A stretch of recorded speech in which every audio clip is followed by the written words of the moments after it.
YouTube, what's poppin'? Today we looking at every psycho mass killer explained in 10 minutes. Let's see what they talking about, man. Ed Gein. If you've ever watched the Texas Chainsaw Massacre or The Silence of the Lambs, did you know that both of these legendary horror films were inspired by a real person, Ed Gein, the butcher whose sick hobby was crafting objects from human corpses. Ed Gein was born in 1906 in the small town of Plainfield, Wisconsin. He grew up in a deeply dysfunctional family. His father was an alcoholic and useless, while his mother was a religious extremist. She drilled into Gein's head that women were the source of all sin and that only she was the pure woman. Gein wasn't allowed to make friends and lived in isolation with his mother. When his father died and then his brother also passed away in a mysterious fire, he was left alone with his sin-obsessed mother until she too died in 1945. What? Dysfunctional family wasn't allowed to make friends? I wonder why he turned it to what he turned it to be isolated, no friends, dysfunctional family. Think about that now. Think about that in Wisconsin. It ain't nothing to do in Wisconsin for real. Especially 1945. Come on, man, be for real. Be for real. But that goes to show too, a lot of psychopaths and killers, like, they turn the way that they turn is because of how they grew up. It's how they grew up. I'm noticing that though. It's a trend. Let's get back to it though. And that's when the madness in his head officially erupted. After his mother's death, Gein lived alone in the old house where he kept her room intact like a shrine. He became obsessed with the idea of resurrecting the dead and believed he could bring his mother back using pieces of other people's bodies. Every night, Gein read stories about mummies and human skin rituals, then started digging up graves at the nearby cemetery. He stole female corpses, especially those who resembled his mother, to study. Gradually, he was no longer satisfied with just dead bodies. In November 1957, a woman named Bernice Worden, owner of a hardware store, suddenly disappeared in broad daylight. When police went to Ed Gein's house, they discovered a scene no one could ever forget. A body hanging upside down on a meat hook, completely skinned. A chair upholstered with human skin. Bowls made from skulls. Not only that, but his house also contained masks made from human skin, gloves, and even table lamps. Masks made from human skin? A chair covered in human skin? Yo, this dude was, crazy. I don't even want to mention the name, you know what I'm saying? I'm kind of scared a little bit. Got me looking behind me. Hold on, yeah, man, wow. Lamps and curtains made from body parts. When arrested, Ed Gein admitted to killing two women, Bernice Worden and Mary Hogan, claiming the rest were corpses he dug up from the cemetery. However, police believe the actual number of victims could be much higher. When asked why he did it, Gein simply answered with one sentence that sent chills down everyone's spine in the interrogation room. "I just wanted my mother to come back, in my own way." In 1958, Gein was declared insane and sent to a psychiatric hospital instead of prison. He lived there for 26 years, always smiling kindly and behaving obediently like a child. But his head was still filled with hallucinations about his mother. On July 26, 1984, Ed Gein died of cancer, closing the chapter on one of the most disturbed and haunting criminals in American crime history. Edward Paisnell. During the 1960s, residents of Jersey Island, a peaceful place between England and France, lived in absolute terror. They believed that a real monster was lurking at night, breaking into homes, attacking women and children. No one suspected that the monster was actually a seemingly kind man who... Hold on. My bad for pausing it, but this serial killer right now that he's speaking of, Edward, was in the 1960s. Ed Gein, he died in 1950s? My apologies. Ed Gein didn't die until 1984. He actually got arrested in 1957, and that's where, I went wrong at. But y'all get it though. Right? 58, right? 1958, somewhere around there. Could it be possible that Edward was inspired by Ed Gein? Could it be possible? Who knows, man? Always helped orphans. Edward Paisnell, later known as the Beast of Jersey. Edward Paisnell was born in 1925 in England. As an adult, he moved to Jersey Island. where he married a woman who ran an orphanage. During the day, Paisnell always appeared friendly, helping the children and participating in community activities. Everyone thought he was a good person. But when night fell, he transformed into a beast. From 1957 to 1971, dozens of women and young girls were attacked in their homes. He broke in through windows or roofs, wearing a rubber mask, black cloak, gloves, and a horned woolen hat like a demon. He drugged his victims, tied their hands with rope, then usually in the darkness, amid heavy breathing and the clinking sound of metal objects he carried. He left strange marks, cross-shaped scratches on victims' bodies, leading many to believe he was a religious fanatic performing demonic rituals. Police found muddy footprints throughout the houses, but never found him. People believed he wasn't human, but rather the Beast of Jersey, a creature half-human, half-demon lurking in the night. Jersey police mobilized full force, but the monster seemed to vanish into thin air. This looked familiar. This looked familiar. I played a game called the Outlast Trials, and for the cover that I did for my thumbnail, it was very similar to this. No lie, really identical with this mask. I'm gonna throw it up. It's gonna be, should be right there. You should see it right there. But yeah, that's crazy though. No one suspected the Beast of Jersey, huh?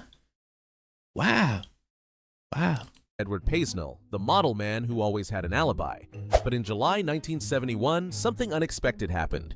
A patrol officer signaled a speeding car to stop in the middle of the night. When he opened the door, he was shocked. The man inside was wearing a long coat, rubber mask, gloves, and handcuffs, and the car contained knives, ropes, and restraining devices. When questioned, he stated his name was Edward Paisnell.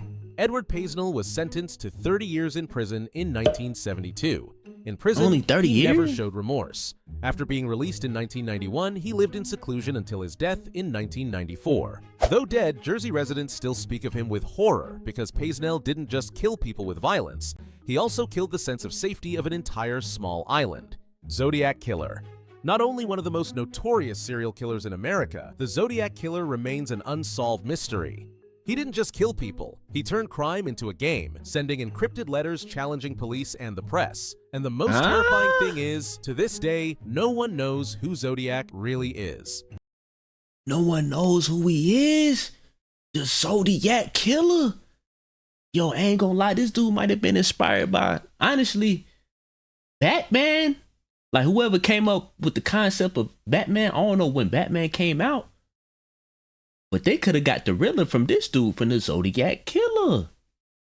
I could be wrong, but think about it though. Man.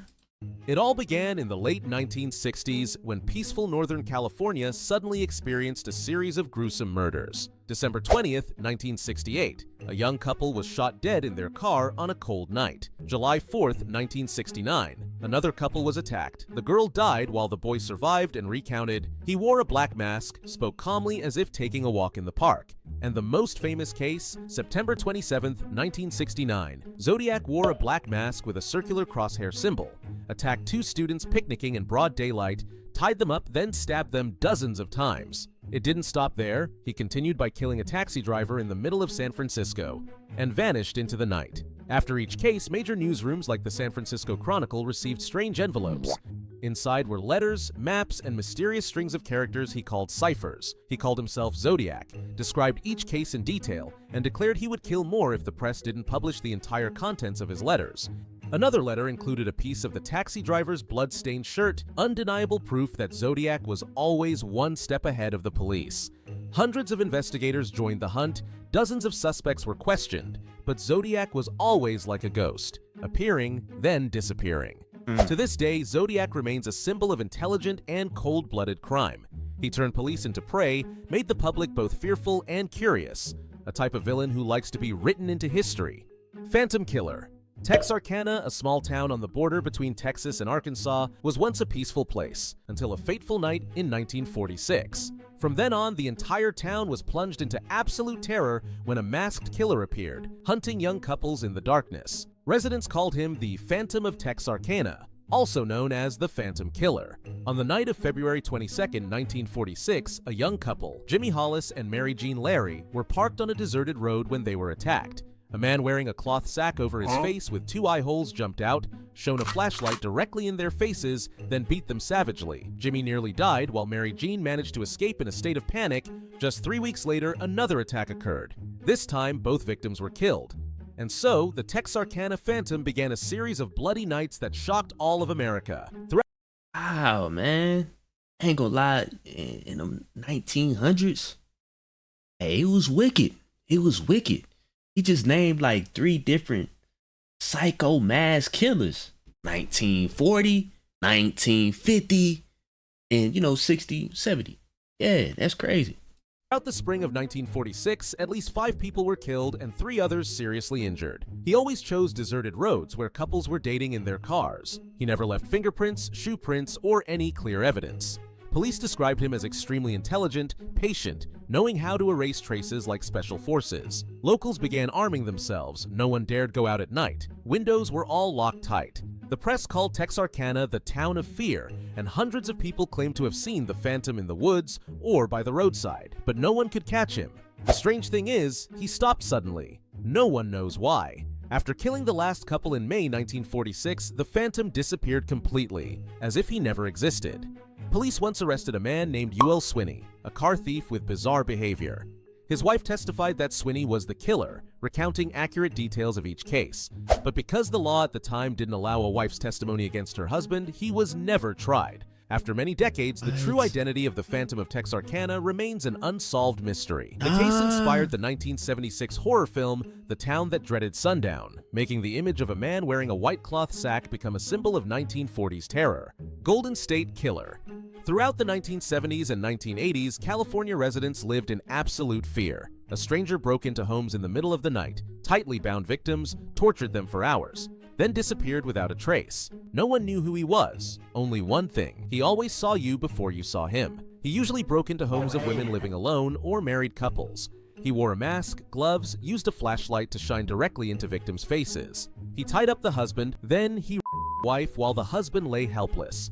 From 1978, he moved on to actual murder. Over 50 13 murders, and over 120 burglaries, all with the same chillingly sophisticated method.